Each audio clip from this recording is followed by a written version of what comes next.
So hi guys, welcome back to yet another episode of the Business and Remote Work podcast brought to you by Wishup. I'm your host Crispino along with Nilesh, and we would like to welcome back on our show Gaurav. So thanks for joining us once again, Gaurav. It's great to have you here with us. Hey Gaurav. Hey Nilesh, thanks Crispino, thanks for inviting me. I'm thrilled to be here. No worries, Gaurav. I thoroughly enjoyed our last podcast on influencer marketing, and we got some amazing reviews from our clients as well, like our customers.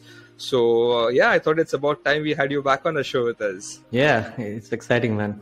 It's been like 6 months or something, but yeah, time flies and it's good to be here. Yeah. Yes. Oh yeah, it's 6 months. It feels like it was just yesterday. Exactly. In fact, I was listening to that podcast, a couple of days ago. So yeah, it feels like yesterday. Yeah, and Gaurav was one of the first two guests, like first two or three. So yeah, it's nice to have you back. Yeah. It was my honor, to be honest. You guys are doing great, honestly. So having me on the podcast, it was great. Thanks. Thank you, Gaurav. Yeah, so we was considering this topic, growth hacking, for quite a while, but we did not know whom to kind of approach for growth hacking. Like it's quite popular. It's there out there, but it's still a very niche market. And I then stumbled once again on your profile, and then we realized, I think Gaurav is quite an expert in this domain. So let's get him back on. Thanks, man. It's been I've been almost 10 years in this industry, and we have implemented several growth hacking tactics into the channels we used to work on, SEO content and that stuff, and it has been working out pretty well for us. And that's one of the big reasons that my agency is working out pretty well compared to other agencies working in the same industries. So growth hacking is the one practice we follow also with our clients. Yeah.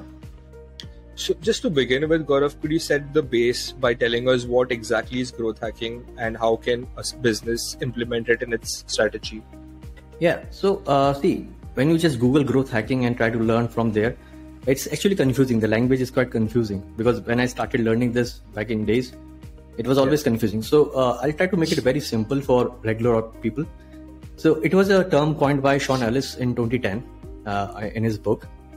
And he just wanted to quote this, that you just follow any marketing tactic in a different way so that you try to grow your customer base in a lesser time and lesser investment of money on the basis of experimenting different marketing techniques, which are not available in the market. That is not trending.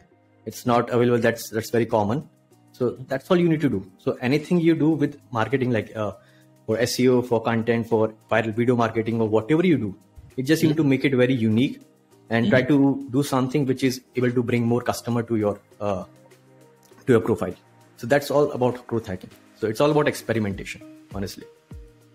So I have a counter question on that, Gaurav. What is not growth hacking?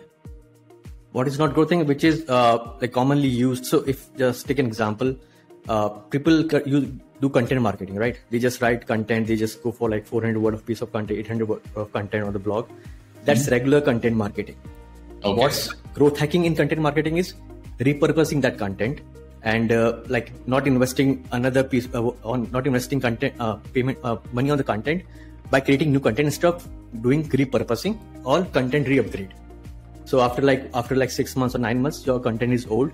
So you upgrade the content by adding 200 words or 300 words. Instead of people, what they do regularly, they don't upgrade the content. They invest 800 word of content again on the new piece of content.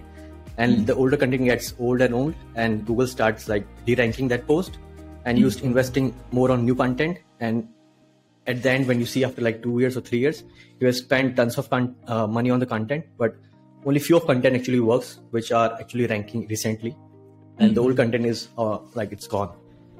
So if you see the money you have spent after 2 or 3 years, you realize that most of the money actually went in the vain. So the growth hacking in content marketing is all about repurposing and upgrading the content. Got it. And one more question. So what is the difference between, let's say if somebody says he's a growth hacker and some other person says he's a digital marketeer, what's the difference between these two? You see, in India specifically, or around the world, it's been 10-15 years that the digital marketing things is actually booming up, right? Before 15 years back, it was like it's not very common. It was in USA, but not in like in Asian countries or other stuff. So people these days use growth marketing, like growth hacker, as a term in the LinkedIn profile, but they actually don't know much about it. But who are actually professional and done the growth hacking, they try to find creative ways to just increase the customer base. They just don't go for SEO. They don't go for like regular marketing areas. We do the PPC. Instead, they try to find a different ways how they can lure the customer. So what they do is mostly they analyze the competitor, they analyze the industry, they analyze the customer pain points, and after analyzing all the like industry, competitor, and the customer, they try to understand that which is the missing part. So they try to find the missing gap, and then they try to come up with some different ideas that to fill that gap with their brand name. And they went through it, and boom, they see success after analyzing all three things. So they don't go for like, look, let's do content, let's do PPC, let's do social media ads. And that's how the influencer marketing came into picture like 6 to 8 years back. Initially, after like 2012 or something, there was no influencer marketing, but social media was booming that day, right? So there was one brand, Daniel, it's a watch brand, Daniel. So they come up with the influencer marketing practices. And that was a new practice they have followed, because watch industry is a very old industry, and they were very new in that space. So they come up with a different marketing strategy, influencer marketing. It worked out pretty well for them. Now it's a multi-billion-dollar company. So that's what you need to do. Analyze customer, see where they are at, analyze the competitors, see what they are not doing, what you can do extra. And they started doing the barter system instead of paying money to the influencers. So they were just sending out free watches for them, or just doing something for free, and boom, they see good results on that. So that's growth hacking. Regular marketers, digital marketers, just do PPC. They do just content. It's a regular stuff they do. The common patterns. Yeah, that's so interesting. Crispino, you remember we used to discuss that every new big company or every new unicorn is actually built on a new distribution system. Exactly. Yeah. That's growth hacking. So actually, Gaurav just gave an example of that Daniel watch that they kind of discovered influencer marketing. Yeah, that's fantastic. Crispino, you are a growth hacker. Yeah, I should man. Include that on my resume now. Yeah. No, it's quite interesting, but yeah, I mean, maybe we all do growth hacking in a way without realizing it. Exactly, you know? We do. Because we keep finding new ways as well to kind of get Wishup out there. Unique, different methods, different types of partnerships we are running. Exactly. With y'all as well. With AdProc, we're doing an affiliate partnership now. Right. So yeah, I think. It's all about like increasing the like customer base with less investment and like rapidly or like quickly. That's the whole game of growth hacking. Yeah. People complicate it by different jargons, but the basic concept is this. Yeah.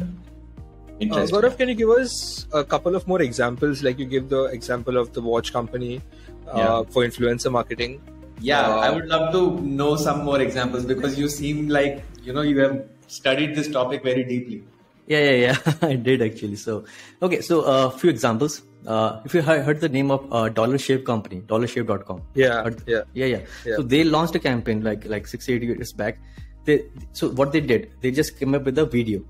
Okay, and the videos were quite engaging. So they come up with the idea that we will send you $1 razor blade every month to your at your doorstep. Okay, and they create this video. So now they come up with a recurring model of $1. And you just spend $1 every month, and you will get it for life. And and regular razor is cost like something $10, $15 in US. So this was a breaking model for razor blades, Gillette and all. And this worked out pretty well for them, and the video was watched by something around 25 million people, and they got some good bump in the traffic and sales. So that was growth hacking. So they come up with a video, some unique model idea other than the other competitors. Not just it was a regular razor, but it's just a lot cheaper. But they have a recurring model that supports their business. So they analyze the competitor, they analyze the pain point. They analyze the industry. They try to come up with find the competitive gap, and they break through it with the video. Boom! They got a good revenue and everything.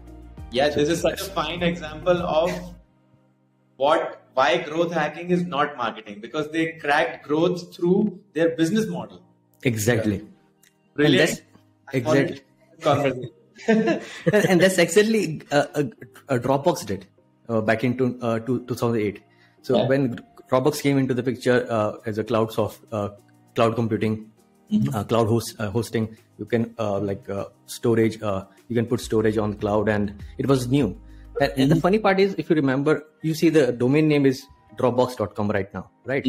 But initially when they launched, it was a startup. They didn't had enough funds, so it was not available. The Dropbox.com was not available, so they bought GetDropbox.com in the beginning, and then they started come up with the different ideas of if you link your social media account with our Dropbox, you will get extra 5 GB, 10 GB. So that was a growth hacking tactic, and people started doing it because they want like more 5 GB, 10 GB for free, right?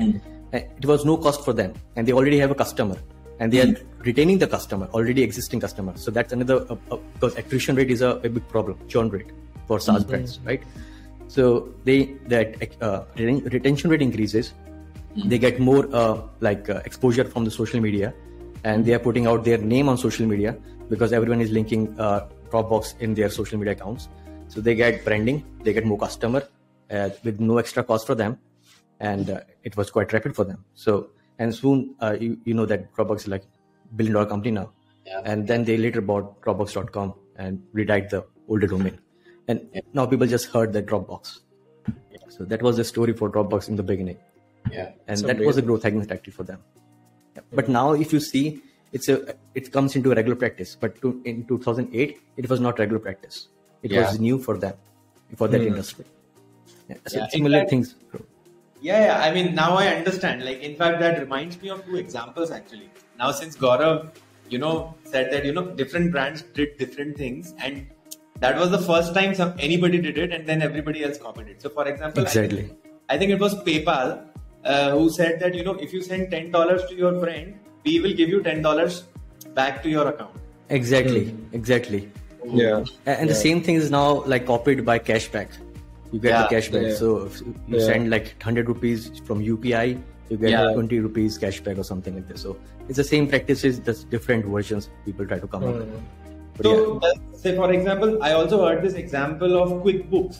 QuickBooks, when they came to India, they actually did not do any marketing. They just went to these Google resellers and then just tied up with them. So whoever was selling Google work to the clients, all these resellers were also selling QuickBooks on the side, and they built a $300 million. So does that also qualify as growth hacking? It is. You're going with the target audience. I mean, try to understand that none of the competitors are actually doing this. So that's exactly people do. And that actually comes into the growth hacking part. Because that's not something you just call it referral marketing or affiliate marketing. You actually partner the right type of people and try to market your product to the right audience. So that's definitely a growth hacking. Brilliant. Yeah. So it is always funny, because this term was coined by Sean Ellis 2010, but the growth hacking was existed 20-25 years back as well. Just people started knowing now. It's very funny. So Gaurav, if I had to incorporate growth hacking into SEO, is that possible? Yeah, it is possible, but it's quite tricky. Let me explain how. Because in SEO, there are 3 things you do, on page, off page, and content. That's 3 things you do in a definitive manner. So on page is something you just do one time. In the off page, you can do growth hacking by so one thing is what Google do. Google analyze a pattern that you are building backlinks. So breaking the pattern is one thing you can do in growth hacking.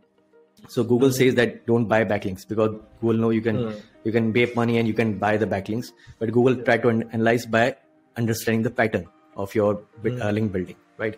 So if you break the pattern of buying links and with the mix of anchor text, but it's more strategically, then you will see a good growth in a lesser time. So that's another growth hacking in SEO. Although it's a time consuming, but still you will find a good growth from a regular stuff you do from SEO. Or maybe you can just build relationship with influential bloggers and try to do some trade with them. and you will get more quality backlinks from their website, and voila, you will see some good growth from SEO there as well. And third thing is the content part. So like I said, doing the content upgrades, doing content repurposing, so that will help in the SEO part. So but it's just you need to be more strategic, because it's more competitive, and Google is keep on upgrading their bots, and they're looking more patterns, come up with some different AIs and all. It's just you need to be more strategic. But yeah, breaking the pattern is the biggest thing you can do in growth hacking and SEO. Mm-hmm. Yep. I'm curious, Gaurav, is there something in growth hacking that's worked for AdRock? For AdRock, we have a different, honestly, different model, because being an agency, one thing we did is different is we come up with a custom packages for brands. Usually people do that, they have the silver gold packages, but we come up with the custom packagings for each and every brand. So whatever problem you have, whatever goal you have, give us your pain point or the goals. We'll come up with the strategy for you, so that that will work specifically for your brand. And that actually worked out for us, because when I was doing a job for 2 years in a different agency, they were selling packages, silver gold packages, buy backlinks, buy content. That's it. They don't take care of, they don't see the website. And after 3 months, client leave you, and you have to go for acquisition. There's no retention. So that kind of problem I've seen. And this is what we do in a company, that we focus on retention, providing good values, and come up with some custom packages, analyze the website, analyze their backlink profile, content profile, doing the audit, and then give the exact model that this will work. And at least in India, or like throughout the world, I've seen, we literally give guarantee for SEO that for this keyword, I will make you rank. Because being an engineer, I've seen multiple times that I was a developer as well for a couple of months, then I left. So I know there's certain formula algorithm you can come up with to create a certain pattern. And in the SEO as well, you can create a pattern and see a pattern, and then define, come up with a formula, and you can define that how much backlink is required for the keyword, how much content is required, what type of content is required, and how much effort is required to make it work, and how much time it will take to, if you just put X amount of money on a regular basis, X amount of backlink and content on a daily basis, so how much time it will take. So we know exactly how much work and efforts are required for any keyword, even if it has a KDS score of 90 or 95, and even your website authority is 45 or 50, we can make it work. But we'll give you some exact strategy how it will work. So that's a kind of growth hacking, or you can say a USP we have in our company. Nice. Sorry to bring back to the example part, guys. So I remember two things, Gaurav. Yeah. So please tell me if that is also qualified as growth hacking. Say for example, there are these two Indian companies in grocery delivery. One of the names is, I think, Ninja Cart. They started giving 1 kilo on onions for one rupee. So I think they acquired a lot of customers in a span of like 5 days or 7 days, right? So this would qualify. It does. It totally does. Means because they're just trying to see, the main goal is not always to like increase the revenue in growth hacking. The revenue model comes in the later picture of the growth hacking. The main part is increase the customer base.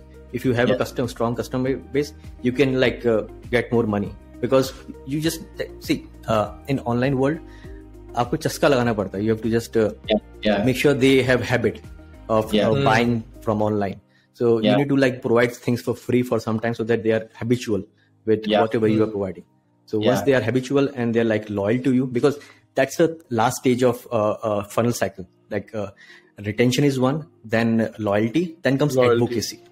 So if you are able to create advocates in out of your customer base, then you are awesome. Then you are like golden. Means you are like you will grow like rapidly in the future.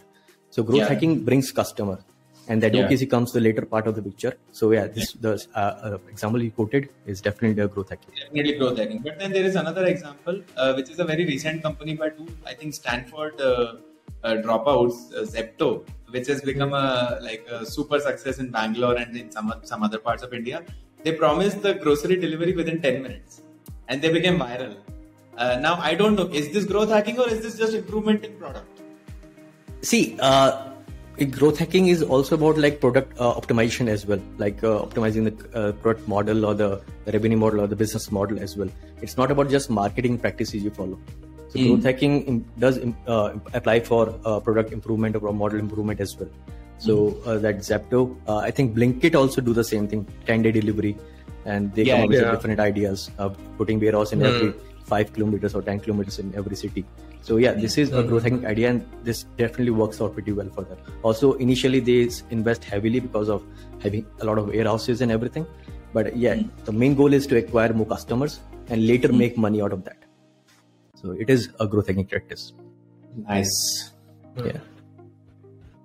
Is there any difference, Gaurav, in the B2B or the B2C industry, or that doesn't matter? That's irrelevant.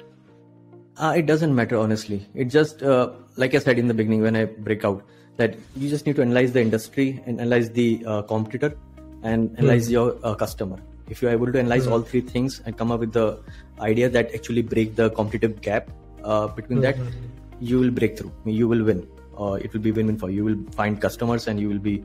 But the point is, the company fails is just because they are not able to make loyal customers in the down the line and not able to convert loyal customer into advocates. So that's the problem. The company fails even after doing a lot of growth hacking practices, because you have seen many companies came up, like you have heard about Snapdeal, right? In the very beginning. Now it's growing, but it's not growing that much compared to Flipkart and Amazon and anyone else in the market. Yeah. Because they are not able to create advocates in their company, as a in the customer base, and that's the problem. People leave your product, move to the next competitors, and then you will start saying we have spent tons of money and it's not working out. So that's the next step. But yeah, initial growth hacking practices you need to follow to bring more customers. So B2B, B2C, it doesn't matter. So basically, you can accelerate the customer acquisition using features, which is called growth hacking, but you cannot retain customers using those features. For retention, you have to have a very good product. Exactly. You need to provide value. To provide value.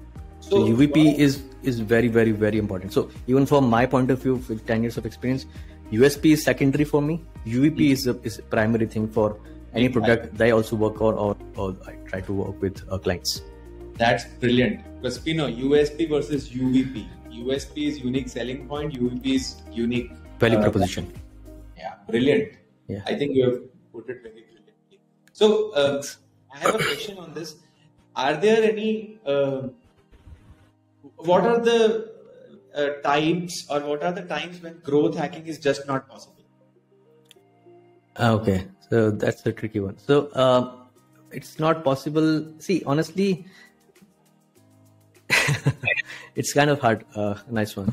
See, what I've seen in my past, in certain cases, just like SEO is one of the cases, that there are certain things you need to follow. There's certain pattern or the guidelines you need to follow for particular areas, and in that case, you cannot just not able to find a different or unique practice or unique gap, because the competition is too much either, or the guidelines is too strict.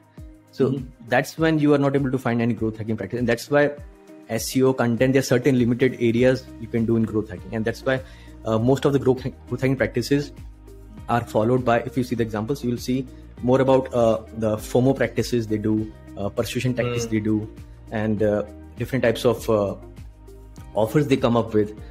But you won't find much growth hacking practices in the traditional marketing areas. So if you do affiliate marketing, you don't find much growth hacking areas because those are traditional stuff.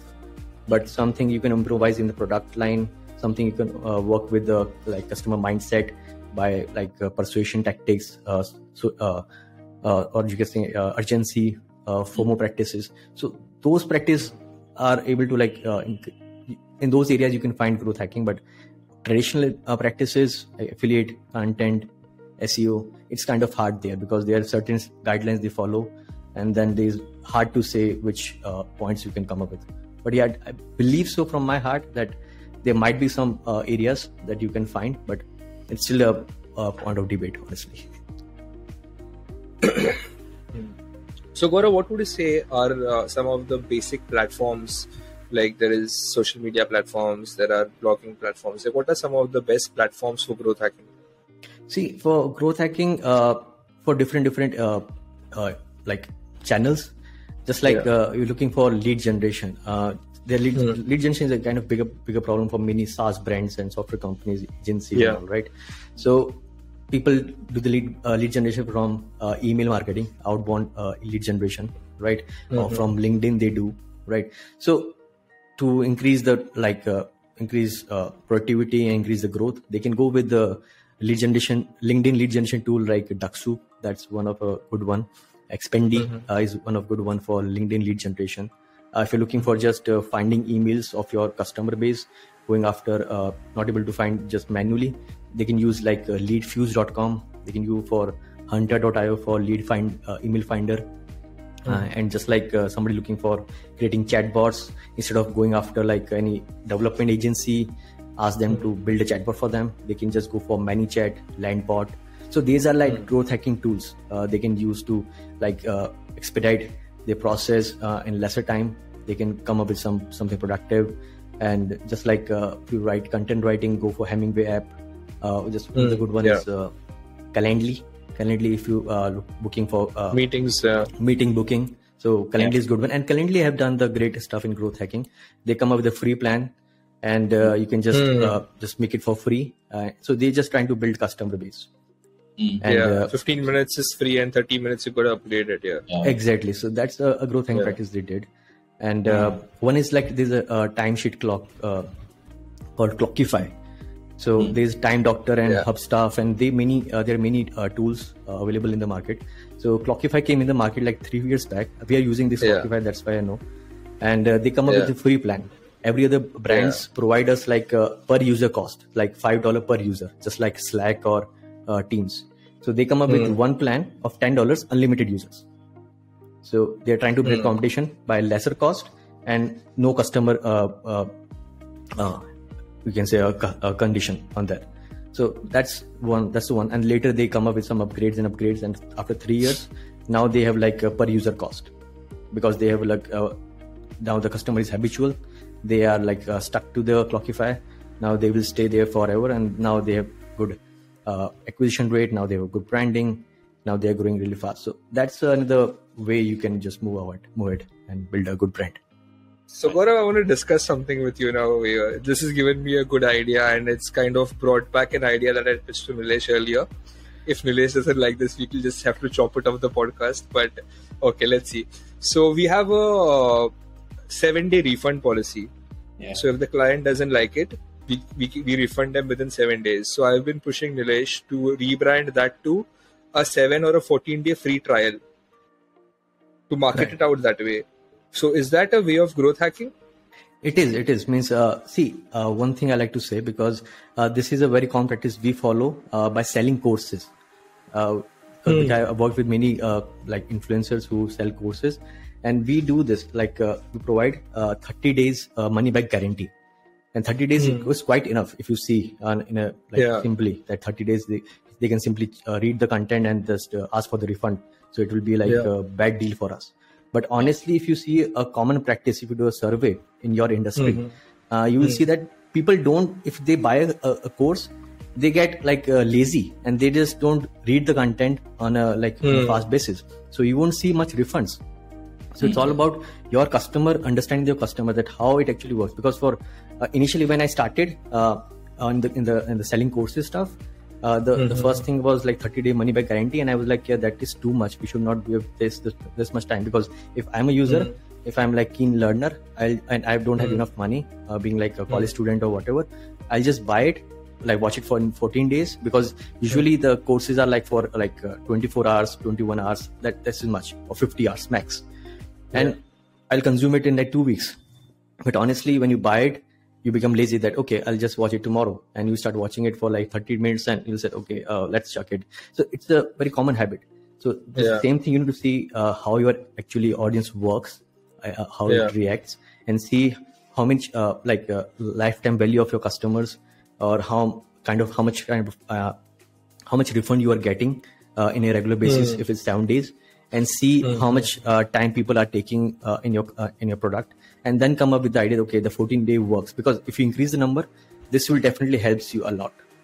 But you need to be strategic. That's what I always want that people should be. That just make sure that you have the numbers in place, that this is how much people are spending time, this is how much they will take when they just buy a product, and how much they're engaging, and then and see how it goes. So but this will be a good thing tactic for you as well. Yeah, I think, Nilesh, when we have a few VAs on the bench, we could definitely try this out. Yeah. It will be fun for you guys, I bet. Yeah, for sure. No, yeah, I think the rebranding will help, definitely, of a free trial, because who doesn't love a free trial? Definitely. That's the best price for me. That's it. Yeah, exactly. Cool. Awesome. Yeah, Gaurav, it was once again amazing having you on the show. I think we again learned a lot from you on growth hacking, and it's given me a few new ideas to discuss with Nilesh later on as well. Yeah. Thanks. So, I'd like to say one thing. It's a very common thing I had in my mind, that you guys use iPhone, right? Yes. Yeah. So you have seen that in the very beginning, when the iPhone was in hype, that in 2010, 12. So people used to send email from iPhone, right? And they receive a text below the signature that email sent from iPhone, right? Yeah. So that was a growth hacking used by iPhone, but they actually copied it from Hotmail and Yahoo back in 1990. So that's what Yahoo has done, and Hotmail has done, that email sent from Hotmail, email sent from Yahoo.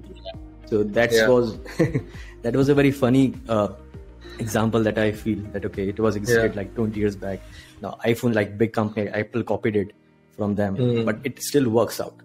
So there are certain practices still works out. And it is very funny that people sometimes just overlook it. But now that I think about it, all these brilliant ideas are all growth hacking tactics. Like all these. It is. Yeah. It is. So it's always fun to work on growth hacking, because you find something creative things, you analyze competitors, industries, customer pain points, and they come up with something new. But there's always a failure as well. It's not always that whatever growth hacking you do, it will work out, to be honest. It's sometimes you fail and you realize, okay, it's not working out because there's some different problem. You overlook something between the analysis. And just if you are more strategic, analyze all three verticals that I mentioned, I have a strong feeling that you will succeed very easily. Yeah. But it will be fun, right, for sure. Yeah, I think it needs a strong monitoring. It is. The initial phase, at least. It is required. It should be more strategic. Just make sure you analyze all three things really carefully, and have done some kind of survey as well to make sure your data is good. Maybe go in small bases, because I like the Swiggy idea, because Swiggy, when they started localized. They started with Mumbai, Bangalore, then moved out to different like Delhi and different cities, instead of growing nationally all in one. So that's a good strategy also. These are like product-based model, different strategies people follow, see how it works. So, but these are also growth hacking practices, because they just want to make sure that they don't come up with some bad reviews. They are not able to cater people. They are not able to serve the customers right. So these are the different model practices people do, but those things really help them grow really fast instead of getting fallback. That reminded me of one example. Just wanted to share before we end this podcast. So Crispino, you were asking Gaurav, are there any growth hacking tactics in SEO, right? Do you remember we had a discussion where we saw that when you search any two tools and how to connect two tools together. Say, for example, how can I get my email from Gmail to Slack, right? Whenever you do this kind of a search, Zapier pops up, right? Yeah. So basically, they have created these thousands of specific links, URLs, where they say connect Gmail with Slack, connect Slack with and blah blah blah. So this is a growth hack, Zapier, it is in SEO. I think I told you this. This is the one, because this is the same thing we did with one of the client Hipsy. They are influencer marketing tools. So what they did is initially they were creating content on different brand focus, but later they realized that instead of creating tons of content, investing like thousands of dollars of creating content, they already have a database. So they created influencer profile on their brand name, on their like profile name, and make it public. So they just created like thousands of pages in one go, and they all got indexed. And because the brand name, because they're influencer, they already have like good followership. People also already search those names, so they start showing up really fast, and they see good spike in the growth in the traffic. So that was another good one. Yeah, I think another. It's basically that example gave me another example. So if you think of banks, right? Banks like HDFCs and Axis, what do? So this was a question asked on one of our groups in IIT Madras group, saying that, hey, why are they giving us this fancy credit card free of cost? So, I mean, everybody had this question. Why are they giving this free of cost? Plus they give these certain cashbacks free of cost. So somebody explained the concept of loss leader. So loss leader is when you give out a small product for a loss so that many people capture it. And then using that customer information, then you upsell them bank accounts, saving accounts, loans, etc. Right. That's a good one. Yeah, that's banking been using like for years, and still people don't understand the trap of credit cards. So the long like high interest rate and everything. But yeah, it is funny. Yeah. It is crazy. And these are all growth hack tactics actually. Yeah, they're building more customers out of this, and then later making more money out of it. Because if you have like a strong product, good value, people will stay with you for longer term. Yeah. And if you provide more customer experience, good customer experience, because if you I have like faith in Amazon compared to Flipkart. That's my personal choice. Just because the customer experience I have received from Amazon is huge. It's like superb. So I'm like too much into Amazon. Even if I buy I want to buy some, I just go for Amazon. Buy me. Now become my advocate. I'm right now just talking about Amazon instead of Flipkart. Although Flipkart is good, I'm no complaints. But because you feel secure.